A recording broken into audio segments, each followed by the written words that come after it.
Fala galera, só lembrando que esse vídeo é patrocinado pela 1xBet, maior site de apostas do mundo e que é parceira antiga já aqui do canal do Garone. E a promoção continua.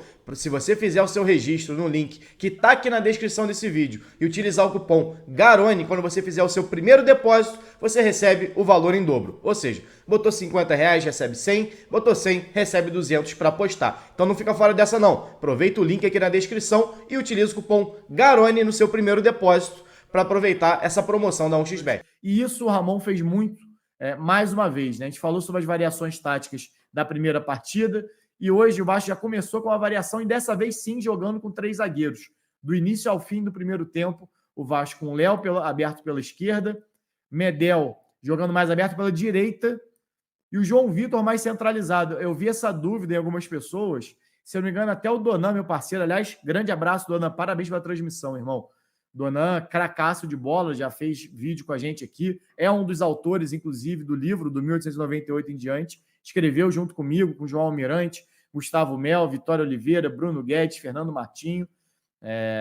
Essa galera toda, vale lembrar, o livro não é meu, o livro é de todo mundo. Mas o Donan fez uma grande transmissão hoje e ele ficou nessa, esperava o Medel centralizado, o João Vitor pela direita. Eu também. Mas o que eu acho que o Ramon pensou inicialmente? Você deixar o zagueiro mais alto, marcando essa zona central. Para o caso do Deportivo Maldonado, tentar usar o jogo aéreo, né?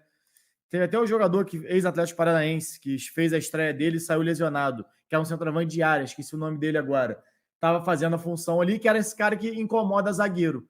Então o João Vitor ficaria centralizado aqui para fazer o homem da sobra. Então o Vasco iniciou com esses 3 zagueiros, Piton aberto pela esquerda, o PH pela direita, e aí essa alteração, deixa eu só botar todo mundo aqui.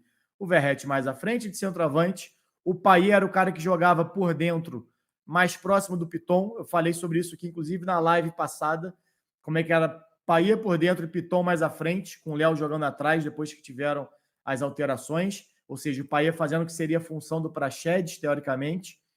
E aí você tinha Jair mais centralizado, sendo esse primeiro homem, e o Paulinho vinha aqui pelo lado direito. Então você tinha essas dobradinhas.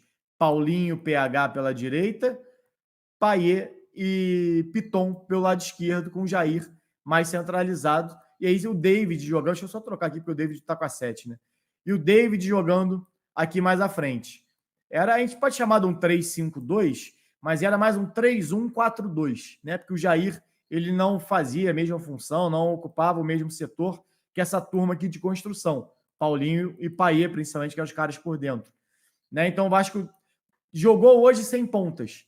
Aí sim você teve os alas. Porque no jogo passado o Vasco teve o Piton de um lado e foi alterando, né, a turma que estava aqui na direita. Dessa vez, e você tinha pontas, entrou Serginho, né, Eric Marcos. Dessa vez não. Dessa vez o Vasco jogou sem esses pontas e com 2 centroavantes à frente. É algo que o Vasco, o Ramon Dias fez isso muitas vezes no ano passado, de entrar com o Sebastião Ferreira para jogar junto do Verratti. Tanto que quando a gente fez a análise aqui de elenco e falava sobre chegar mais um jogador, era exatamente por conta disso. Porque num jogo como hoje, onde você opta por usar uma dupla de ataque e não só um centroavante, o único reserva que tem, com característica de fazer essa função, é o Ryan, que pode ser tanto um segundo homem quanto um centroavante. Você não tem outro. Então é muita limitação no elenco. Todos os outros são pontas, mas podem jogar por dentro? É claro que pode, nada impede. Mas em relação à característica, imagina você cruzando bola para o Rossi, você cruzando bola o tempo todo para o Serginho, apesar de ter feito o gol de cabeça, o gol né, contra o Red Bull Bragantino, no cruzamento do Paulo Henrique, mas não é o habitual. Não é uma jogada que você vai alcançar o tempo todo, né? Então você precisa ter jogadores com essa característica um pouco mais forte, mais físico, para o elenco. Até porque no segundo tempo o David foi jogar de ponta também, porque tem essa característica. E o Vasco funcionou muito bem essa jogada pelo lado, principalmente à esquerda, essa construção do Léo com o Piton e com o Payet. O Vasco conseguiu inúmeras jogadas na primeira etapa, conseguiu boas jogadas também com o Paulinho e PH pelo lado direito, apesar do Medel sair menos para o jogo, né, construir um pouco menos, mas tinha essa dupla aqui muito forte. Paulo Henrique, para mim, fez um grande jogo. Para mim, é o titular da posição e hoje eu acho que ele fez um bom jogo. O Vasco, na segunda etapa, o Ramon Dias acaba sacando o Medel, tira o Medel de campo, abre mão dessa linha com 3 zagueiros, fica só com 2 zagueiros, e aí ele entra com o Praxedes no meio campo. Quando ele entra com o Praxedes, vou usar 8 aqui, ele desfaz essa estrutura, vai para um 4-4-2, né? O Vasco passa a jogar com esses laterais. Assim, é que o Vasco jogou o tempo todo com a bola, né? Pouquíssimos momentos o Vasco jogou sem a bola. Mas ele entra com o Praxedes para fazer o lado esquerdo e joga o Payet para frente. A gente pode considerar um 4-4-2 em losango. Eu acho que fica mais fácil de enxergar um 4-3-1-2. Por quê? Porque o Payet passou a ser um cara muito mais próximo do David e do Verratti do que próximo do Paulinho e do Praxedes, por exemplo. A não ser quando o Paulinho e o Praxedes se apresentavam. Né? Mas ele passou a ser um cara muito mais do ataque. A gente pode até considerar um 4-3-3, mas a estrutura de 4-3-3 normalmente não é essa, né? São 2 pontas e um centroavante. Aqui eram 2 atacantes e um meia. Então fica para mim um 4-3-1-2, que o Vasco já utilizou também no ano passado em pouquíssimos momentos. Vasco e Bahia, por exemplo, nos primeiros jogos do Payet e do Sebastião também, o Vasco empata o jogo no momento que faz exatamente isso. O Payet fica como um 10, jogando logo atrás do Verratti e do Sebastião. E o Ramon testou isso exatamente no segundo tempo. Ele faz essa trinca de meio campo, o Jair ainda de primeiro. Teve até uma galera que cornetou quando eu botei o Jair na análise comparativa de dados, né, dos Forza, Cuejar, Zé Gabriel, e eu botei o Jair. E foi exatamente porque o Jair, no último jogo do ano, contra o Red Bull, fez essa função por uma escolha do Ramon Dias. Ou seja, o próprio Ramon já indicou que ele poderia utilizar o Jair nessa função. E eu falei aqui, até quando o Jair foi contratado no Atlético Mineiro, muitas vezes ele alternou com o Alan nessa função.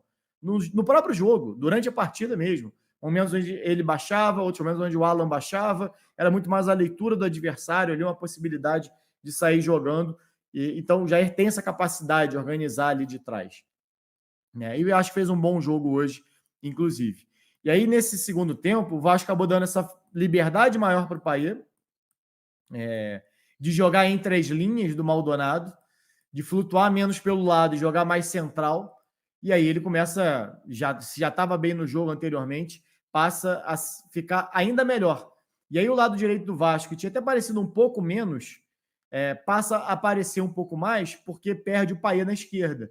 E aí o Piton some um pouquinho mais do jogo, né? Perde um pouquinho daquela companhia que ele tinha. E aí até quem aparece um pouco mais é o David, que é o David quem passa a se aproximar um pouco mais do Piton. E aí até o lance do gol nasce pela esquerda, numa bola recuperada pelo David, uma construção que iniciou com o próprio Piton. O David entra no jogo, o Payet continua bem no jogo, só muda a função, o Vasco faz 1-0.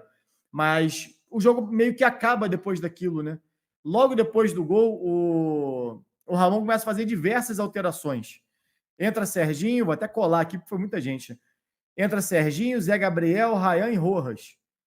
E aí ele começa a fazer as alterações, né? Tira o PH, mexe pouco na estrutura. Ele mexe mais depois que ele saca o João Vitor e o Léo, que eram os 2 zagueiros, para entrar com o Puma e Maicon, que ele puxa o Rojas para a defesa. Ele entra... não, mentira. Quando ele entra com o Serginho, ele já faz uma outra alteração.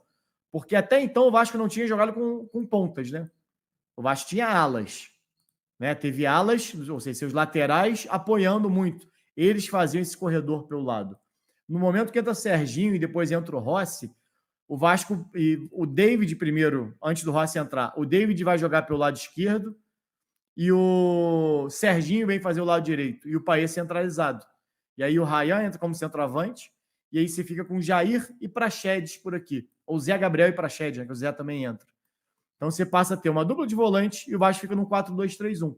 Tanto depois sai o David e entra o Rossi, que se passa a ter 2 homens de velocidade pela beirada, o Payet ainda centralizado, o Ryan mais à frente, e aí Zé Gabriel e Praxedes jogando aqui, o Praxedes às vezes por aqui, o Zé por ali, enfim, essa dupla mais à frente aqui da saída de bola. Enfim, variações. E aí entra muito dentro do que a gente sempre fala aqui, né? De, cara, não existe esquema tático ideal. Não existe o melhor esquema tático. Senão todo mundo jogaria nesse esquema. Se existisse uma formação que se sobrepusesse às outras, todo treinador utilizaria ela. Mas isso depende muito do contexto do jogo, de como joga seu adversário. Né? Pode ser o melhor esquema para aquele jogo. E às vezes não vai ser no jogo seguinte. Tanto que os resultados nunca são iguais. O desempenho do time nem sempre é igual, mesmo quando você mantém a formação, porque o adversário é outro, a execução é outra, né? Então é importante você ter possibilidade. A gente fala muito isso aqui, até quando a gente analisa elenco, né? Da importância de você ter possibilidades, do Ramon ter possibilidades. Né? A galera falava, pô, Garoni, com essa quantidade de zagueiros, será que indica que ele vai jogar com 3 zagueiros? Eu acho que vão ter jogos que sim, como iniciou hoje, vão ter outros que não, como foi o segundo tempo de hoje. Depende da necessidade, do que ele vai enxergar, o que vai dar certo. Os laterais vão estar bem, vai ter espaço pelo lado, vale a pena ter esses alas? Meu meio-campo está ficando desguarnecido ou está dando conta? Né? Então, tudo isso são leituras de jogo, né, que vão variar, eu acho, ao longo da temporada. Como é que você faz isso? Tendo um elenco que te dê possibilidade.